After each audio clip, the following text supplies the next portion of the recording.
Subscribe કરો education in Gujarati ચેનલને. Subscribe કરવું તદ્દન મફત છે, ફ્રી છે. આપણે એજ્યુકેશન ગુજરાતી ચેનલમાં ધોરણ 8થી માંડીને ધોરણ 5 સુધીના ગણિતની બધી માહિતી, વિજ્ઞાનની તેમજ અંગ્રેજીના પીરિયડ ગોઠવવામાં આવ્યા છે, જે તમને વિના મૂલ્યે ઇન્ટરનેટના માધ્યમથી મેળવવામાં આવે છે. તેથી સબસ્ક્રાઇબ કરી લો, જેથી તમને તમારા ઈમેલ એડ્રેસ ઉપર મેસેજ આવી જાય યુટ્યુબ તરફથી કે હવે આપણો વિડીયો અપલોડ થઈ ગયો છે, જેથી તમે જોઈ શકો. એટલા માટે સબસ્ક્રાઇબ કરવાનું છું. એ તદ્દન ફ્રી છે. Thank you. આભાર વિદ્યાર્થી મિત્રો. ધોરણ 6 પ્રથમ સત્ર, વિષય છે વિજ્ઞાન ટેકનોલોજી, પાઠ પહેલો. પાઠનું નામ છે ચુંબક. એમાં પહેલો પ્રશ્ન, ચુંબકની શોધ કયા દેશમાં થઈ હતી? જવાબ, ગ્રીસ. પ્રશ્ન બીજો, નીચેનામાંથી કોને ચુંબક આકર્ષે છે? જવાબ, ખીલી. પ્રશ્ન ત્રીજો, નીચેનામાંથી કોને ચુંબક આકર્ષતું નથી? જવાબ, કાચ. પ્રશ્ન ચોથો, નીચેનામાંથી કઈ ધાતુ ચુંબક વડે આકર્ષાતી નથી? જવાબ, એલ્યુમિનિયમ. પ્રશ્ન 5, ગજિયા ચુંબકનો આકાર કેવો હોય છે? જવાબ, લંબઘન પટ્ટી જેવો. પ્રશ્ન 6, ચુંબકને કેટલા ચુંબકીય ધ્રુવ હોય છે? જવાબ, 2. પ્રશ્ન 7, ચુંબક પર દક્ષિણ ધ્રુવ દર્શાવવા માટે કયો મૂળાક્ષર લખેલ હોય છે? જવાબ, S. પ્રશ્ન 8, ગજિયા ચુંબકને છૂટથી ફરી શકે એમ લટકાવતા એનો ઉત્તર ધ્રુવ કઈ દિશામાં સ્થિર થાય છે? જવાબ, ઉત્તર. પ્રશ્ન 9, બે ચુંબકના અસમાન ધ્રુવ નજીક લાવતા શું થશે? જવાબ, આકર્ષણ. પ્રશ્ન 10, બે ચુંબકના સમાન ધ્રુવો નજીક લાવતા શું થશે? સમાન ધ્રુવો નજીક લાવતા અપાકર્ષણ થાય. આકર્ષણ નહીં, અપાકર્ષણ થશે. સોરી, આકર્ષણ નહીં, અપાકર્ષણ આવશે. એટલે બંને ધ્રુવો સમાન ધ્રુવો નજીક લાવતા શું થશે? તો બંને એકબીજાથી દૂર જશે. એ ચુંબકો સમાન ધ્રુવો નજીક લાવતા એકબીજાથી દૂર જાય છે. એ ઓપ્શન આવશે જવાબમાં. પ્રશ્ન 11, ગજિયા ચુંબકનું અસરકારક ચુંબકત્વ કયા ભાગમાં વધુ જોવા મળશે? બંને ધ્રુવો આગળ. પ્રશ્ન 12, ગ્રીસના કયા પ્રદેશના નામ પરથી મેગ્નેટ નામ પડ્યું? જવાબ, મેગ્નેશિયા. પ્રશ્ન 13, લંબઘન પટ્ટી જેવા ચુંબકને શું કહેવાય? જવાબ, ગજિયો ચુંબક. પ્રશ્ન 14, કયા ચુંબકની મદદથી સરળતાથી દિશા જાણી શકાય? જવાબ, ગજિયા ચુંબકથી. પ્રશ્ન 15, ચુંબક વડે આકર્ષાતી વસ્તુ શાની બનેલ હોય છે? જવાબ, લોખંડની. પ્રશ્ન 16, જમીન પર પડેલા કયા કણો ચુંબકને ચોંટી જાય છે? જવાબ, લોહ કણો. પ્રશ્ન 17, ચુંબકને અંગ્રેજીમાં શું કહેવાય? જવાબ, મેગ્નેટ. પ્રશ્ન 18, સી આકારના ચુંબકને શું કહેવાય છે? જવાબ, ઘોડાની નાળ આકારનું ચુંબક. પ્રશ્ન 19, ચુંબકના બંને છેડાને શું કહેવાય છે? જવાબ, ધ્રુવ. પ્રશ્ન 20, ચુંબકના દક્ષિણી ધ્રુવને કયા સંકેત વડે દર્શાવવામાં આવે છે? તો અંગ્રેજી મૂળાક્ષર S દ્વારા. પાઠ બીજો. પાઠનું નામ છે સજીવ અને નિર્જીવ. પ્રશ્ન પહેલો, નીચેનામાંથી કયો સજીવ પ્રચલન કરતો નથી? જવાબ, મોગરાનો છોડ. કોઈ પણ વનસ્પતિ હોય તો પ્રચલન ન કરી શકે. પ્રશ્ન બીજો, દેડકો નીચેનામાંથી કઈ લાક્ષણિકતા ધરાવે છે? આપેલ ત્રણેય. આપેલ ત્રણેય એટલે શ્વસન કરી શકે, સંવેદનાય છે અને પ્રચલન. એક જગ્યાએ બીજી જગ્યાએ જઈ શકે.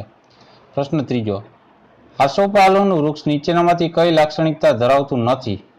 જવાબ આવશે પ્રચલન. એક જગ્યાએ બીજી જગ્યાએ જઈ શકે નહીં. પ્રશ્ન ચોથો, પુસ્તક નીચેનામાંથી કઈ લાક્ષણિકતા ધરાવે છે? આપેલ પૈકી એક પણ નહીં. પુસ્તક ના પ્રચલન કરે, હલનચલન કે શ્વસન એક પણ કરતું નથી. પ્રશ્ન 5, નીચેના પૈકી કયું સજીવ છે? જવાબ, લજામણીનો છોડ. પ્રશ્ન 6, નીચેના પૈકી કયું નિર્જીવ છે? જવાબ આવશે આગબોટ. પ્રશ્ન 7, વનસ્પતિનું શ્વસન અંગ કયું છે? જવાબ, પર્ણ. પ્રશ્ન 8, કયા વનસ્પતિના પર્ણ સ્પર્શ પ્રત્યે સંવેદના દર્શાવે છે? જવાબ, લજામણીના. પ્રશ્ન 9, કઈ વનસ્પતિનું ફૂલ સાંજ પડતા ઝૂકી જાય છે? જવાબ સૂર્યમુખીનું. પ્રશ્ન 10. સૂર્યમુખીનું ફૂલ કઈ રીતે સંવેદના દર્શાવે છે? જવાબ તે સૂર્યની તરફ રહે છે. પ્રશ્ન 11. કઈ વનસ્પતિના ફૂલો માત્ર રાતે જ ખીલે છે? જવાબ પોયણાના. પ્રશ્ન 12. એક જગ્યાએથી બીજી જગ્યાએ પોતાની જાતે સ્થળાંતર કરવું એ ક્રિયાને શું કહેવાય? જવાબ પ્રચલન. પ્રશ્ન 13. વનસ્પતિ શ્વસનમાં કયો વાયુ બહાર કાઢે છે?